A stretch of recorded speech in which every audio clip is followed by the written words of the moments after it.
Hello there, my friends. It's been quite noisy here lately. I'm grateful to have found a time of quiet, of peace, of silence, cold and soft, and company. I don't just mean your company, though I am grateful for it, but I am grateful for, well, you'll see. We'll get there. I've been thinking about why I draw tarot cards for this show. At first, it was out of a fear of running out of ideas, inspiration, setting rules, parameters, boundaries for something as boundless as the imagination is a helpful tool, or so I thought. I think I'm afraid of that boundlessness, that vastness, that directionlessness. But I am becoming less so. Now, drawing a tarot card to inspire an episode of this podcast is less of a guideline for a story, a little piece of fiction with a personal yet universal meaning, I dare to hope. A little escape from what is normal and modern to provide a magical and timeless experience. Again, I dare to hope. It's nice and I love it and I want forever to be surrounded by timelessness and magic. But as I was saying, my practice of drawing a card has become less about this and more about the element of communication. Communicating with myself, through myself, using myself as a medium, a vehicle to speak with the version of myself that is also boundless and vast, the me that is one with everything else, the me that is actually nobody, gloriously free of me, and so not weighed down by me. Not at all. Last week I concluded that we heal ourselves through connecting with ourselves, each other and everything, that same boundlessness of which I was just speaking, and that we connect through expressing ourselves, and that we express ourselves through the act of creation.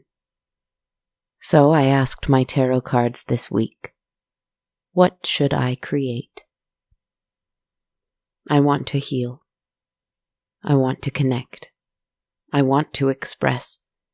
Therefore, I should create. But what else can I make? What should I do differently, if anything?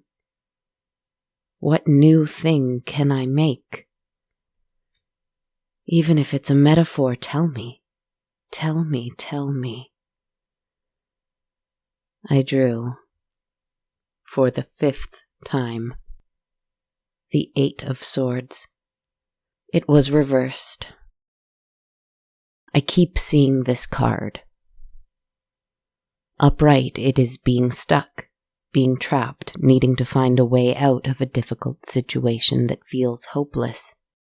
Reversed, it is self-entrapment, self-criticism, needing to release yourself from chains of your own design. They are similar, but different enough to note the contrast. Reversed, the 8 of Swords is quite fascinating, in fact. I know I've spoken about it at length, but it keeps presenting itself, and so I will keep speaking about it. This card tells us to see new ways to see our situation, or cycles we find ourselves in. Do not become a victim. Rather, take the reins in the situation and change it. I confess to a certain degree of fatigue now. What else can I create? How else can I change my perspective? Sometimes I feel as though all I do is change my perspective. And yet I keep falling back down to earth with a hard crash. The cycle is painful. Now I find joy in it too. being here, bloody and wounded from the fall and no longer hiding it from the rest of the world. I feel much better to be open and in the light with who and what I am. Yet I know I am just trapping myself in a different way, trapping myself in a different set of expectations, in a different cycle. I am the medium and the spirit, the cage and the key. I am at once that which is beloved and that which loves too. I get stuck in the riddle of it all, and confused and lost. And maybe that's something I need to accept. I can't solve anything. I might not be able to find all the answers I seek. Maybe not in this lifetime. Maybe I will, but it will not be what frees me from me. Anyway, so in the city, in the middle of the road, I sat, bloody and hurt and laughing and weeping and open to something new, waiting and ready for others who were exactly like me but in these different little bloody bodies, wonderful and beautiful and utterly human and vulnerable. After some time, I began to walk and walk and walk.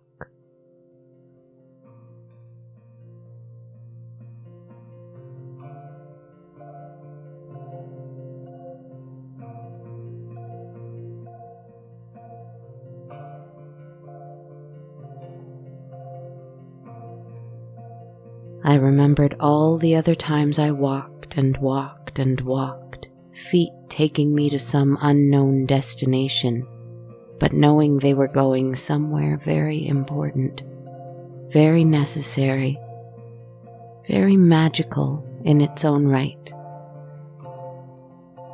Another tower. A building. With a little field behind it. Little houses. A street with little driveways in the front and little gardens in the back. I tried to enter a little garden, just to feel the grass under my feet, just to smell the rain in the soil. I wasn't going to touch anything, I just wanted to remember what it was like to be a growing and green creature. But the little people inside the house screamed in the night at the sight of me. Why shouldn't they? And I ran away. I cannot have that grass, that rain, that soil, sadly. I went to the little field where the tall building stood, and though the grass felt good, I also felt trash and plastic under my feet. The rabbits burrowing beneath. I could feel their vibrations, and I was glad to feel them waking up in the springtime. They too are displeased with the state of the earth here, the carelessness towards it, but they refuse to relocate. They live here, and they will burrow no matter what, and I am happy for them. I looked up at a balcony, a messy one. I knew that it was the right one. Soon I will start to climb up the side of the wall, up the brick, grasping with bloody fingernails, leaving a trail of blood as I go. I'm going to get up there to that balcony, no matter what. In a past life, I could have flown up there, maybe, with huge wings. But those days are done. I am going to get up there soon. But first, another little story. About how, in that moment that I had decided to go up the wall and climb over and onto the balcony of the person I need to sit with the most tonight, something in the air changed. It was suddenly foggy, misty, cold and wet from a spring rain. But it was not raining, was it? How did this come over the world so quickly? I looked at the street, with the little brick houses and the little orange lights usually lit within them. But suddenly they all went dark, cold and grey out here in the sunset. Having trouble with characters lately. I hope that's okay. You know them already. Every single one of them. So does it really matter whose face I put to each and every protagonist? I see these little houses, with their little gardens in the backyard that I cannot visit because this is not my place. None of it. My forest is somewhere else. My green must be within my blood or high up in cement walls, or where my closed eyes try to remember to love silence at night. This is not my place.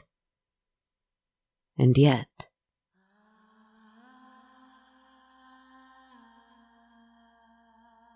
I heard something on the wind behind me. Singing. I cannot resist a song. I wonder if this voice knows that. The street lights flicker a little as the houses light up with their little orange lights once more. But it's the middle of the night, so all is still. I turn around and I look down the road. I see the houses and the road, silent and quiet as a late night on a little street such as this ought to be. But I cannot see further than a few houses ahead. Everything else is cloaked in mist. I can only see because of the street lamps, so high above me that I just see their glow. And it helps, but I cannot see what's ahead of me. I can only hear that voice. I walk down the street, past the houses which are strikingly identical. I hadn't noticed that before. How strange. There is a dead end and a turn. I must go left. And so I do. And there are so few houses down this street, and fewer street lamps. It's darker, but what lovely yards they have, with their trees and shrubs and grass that looks overgrown, and plants that look like they haven't seen gardening shears in decades. Yes, this is much better. I feel a little more at ease, and that voice grows louder.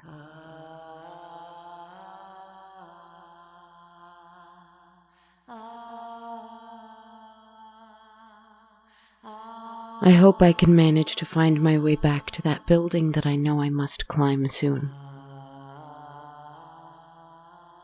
I'll find it again. I always do. But until then, there's the more urgent matter of the voice.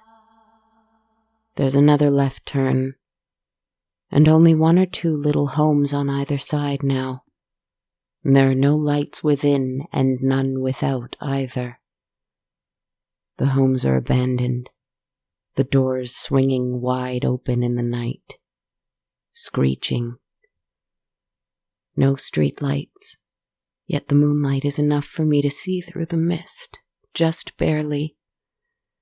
And my cat-like eyes see keenly in the dark anyway. The voice is louder now.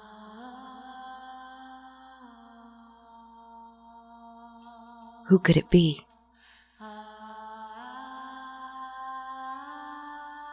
I think it's becoming more and more clear in every passing moment here that this is not the city as I knew it. But then again, perhaps it never was. Perhaps there has always been another city, within the city, beyond the city, behind the city. Maybe this is the real place, and maybe, just maybe, it is my place, after all. There are no more houses anymore, only trees. Yes, I saw them the first night I came here. The trees. The hidden trees within the concrete and the electricity and the noise. The secret forest. I do belong here, after all. But it is not mine. Not exactly, though it has some similar features. This is still unknown territory to me. It is the only forest. The only thing that remains is the road, and as I walk it, I realize that soon it becomes decorated with tufts of grass, weeds, dandelions, saplings. It doesn't leave. It doesn't go anywhere. It is simply not standing in the way of the rest of the world anymore. Skeletons of houses from centuries ago might remain here too, covered in moss and vines and erupting with trees of their own. But I can't really tell. It's too dark, and everything's green. I hear them again, that little voice, and I see them, crouched by a little tree, whispering to it, hanging sparkling baubles on its branches. The tree is sick. It is having trouble growing, I can tell. Some of its branches have been torn off, likely in one of the strange and unseasonal storms that have been occurring here lately. There is trash that has been swept aside in a little pile.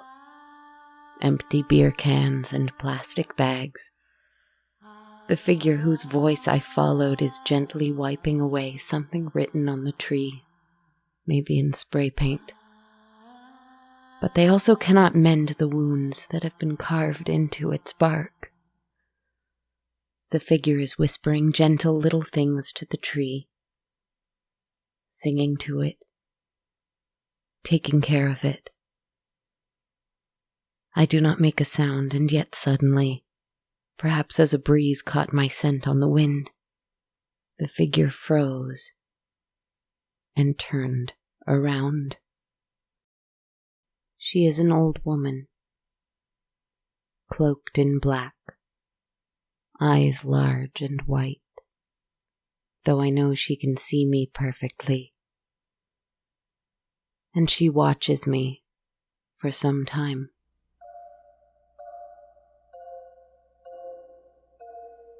I see in her at first a stranger, a fascinating monster in a surreal forest in another plane of reality. Then, everything flashes white for a moment as she blinks her big white eyes, and she changes into a woman with a history, a family, a smile and a laugh that have comforted me just by existing in my heart for my whole life. Then she blinks her eyes again, and all flashes white. And she is somehow words on a page, written by someone I admire that I read while sitting by a lake once. Her words so powerful that they made me gasp aloud as my eyes instantly filled with tears. The words on the page tell me that she blinks her eyes again. There's a flash of white, and suddenly, she's the little girl in my imaginary forest who saw me in the shadows and did not run or scream, but gave me a smile, a kind word, and a little bracelet which, regardless of what it was made of, was of priceless value to both this little soul and then in turn to me. I look down. The bracelet is on my wrist even still.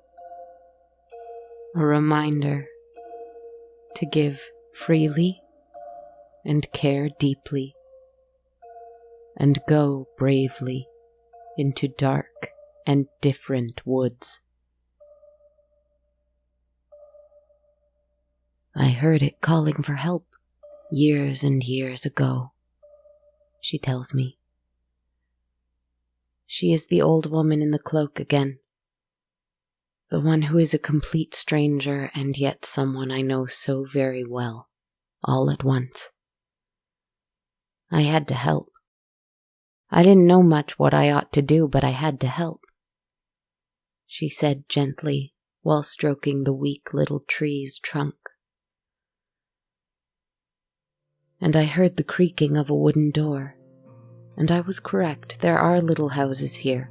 The road is still here. It's just that the world has been allowed to thrive, to breathe by the people who protect it here.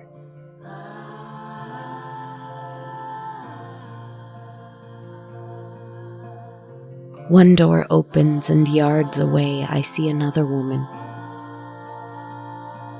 An old woman who once had stars in her eyes, but now only green thumbs. She held a lamp, glowing with candlelight, in her hand.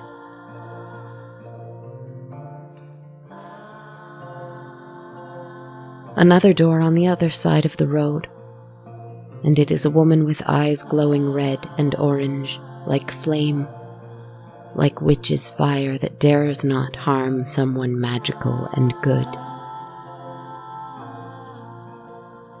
Her apron was covered in flour and oats. She too held a little lantern, dangled it at her side. Another door, another warm and gentle person. A beautiful old vampire with long white hair and silk robes. And though he was still tired as ever, his smile was no less generous and welcoming. He held aloft a candlestick, so I could see his face in the shadows. Doors creaked all over this forest with little lights appearing. Candles, like candles in the window. Someone else did that once, I think. At the second beginning of all this, a candle in a tower. Where are you going? No, don't take this from me, please, not this moment. Not all this kind company, not all these sweet faces who want to help and care and love. These gentle elders, I will be lost without them. What will I do without you here?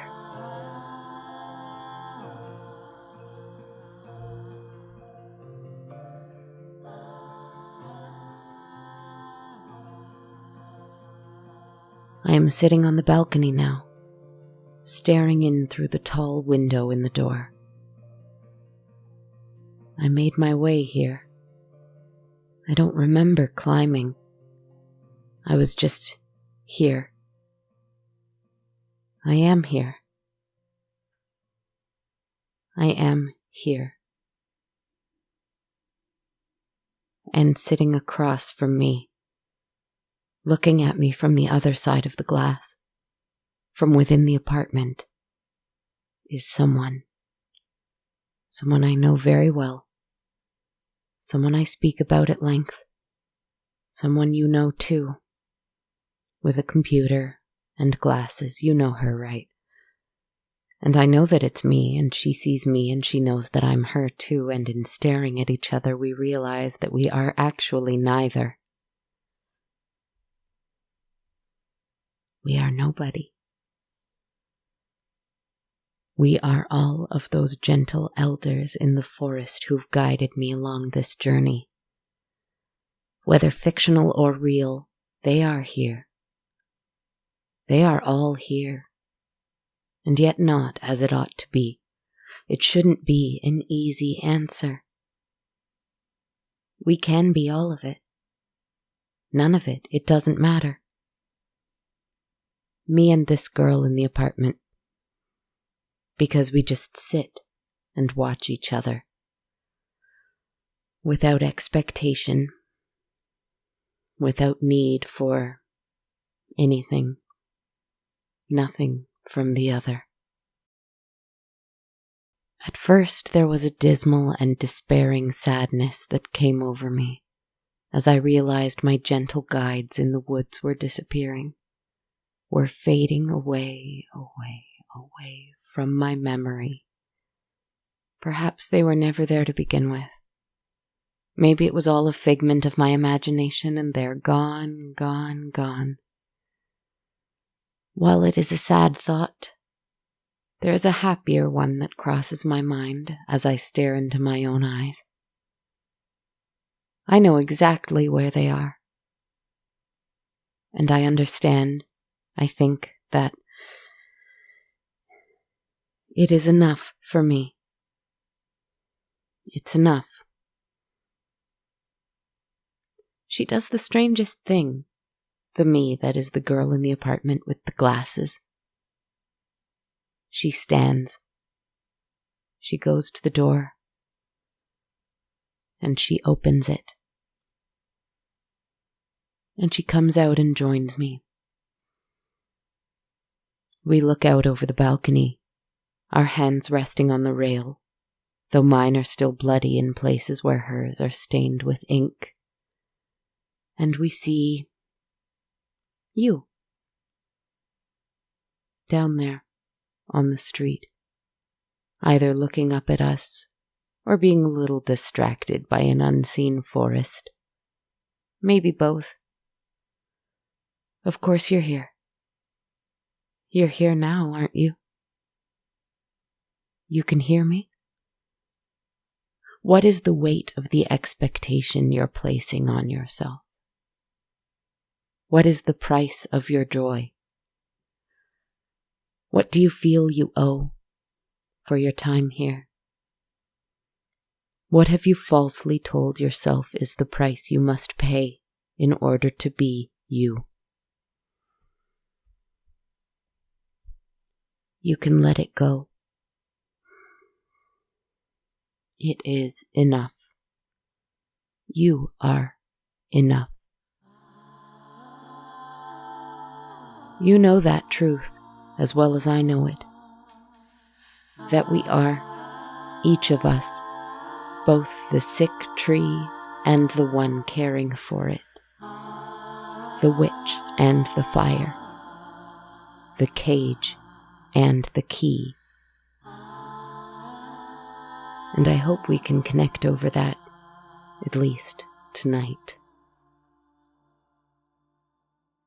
And in that knowledge, have sweet dreams, friends.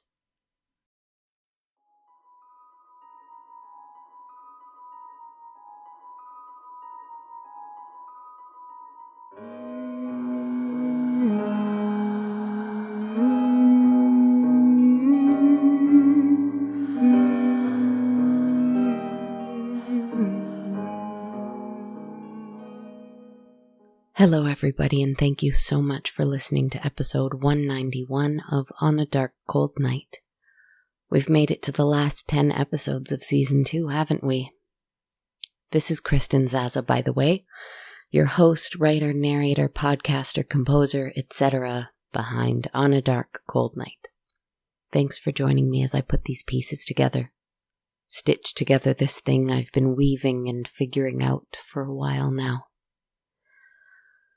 I want to say thank you first and foremost to everyone who supports the show through Patreon on a monthly basis.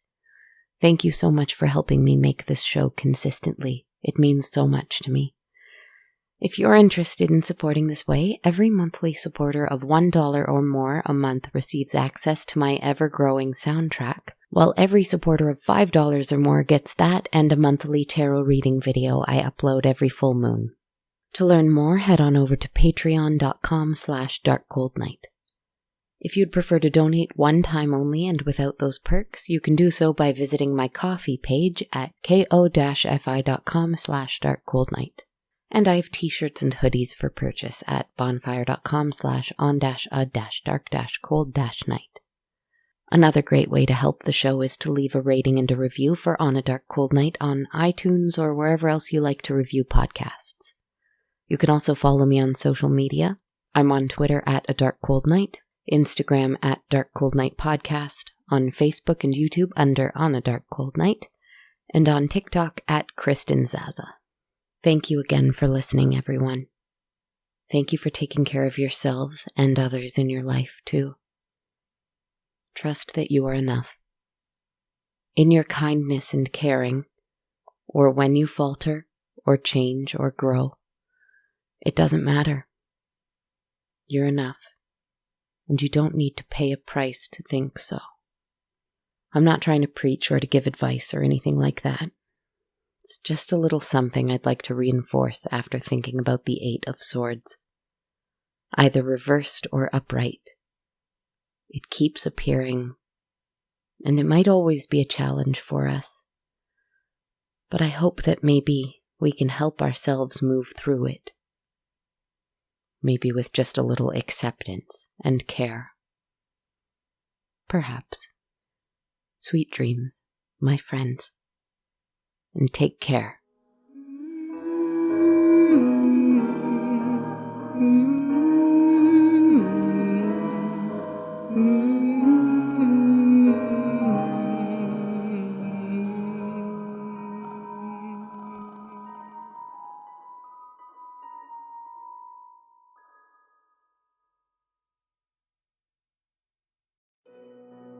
This podcast has been brought to you by the Sonar Network. Sonar.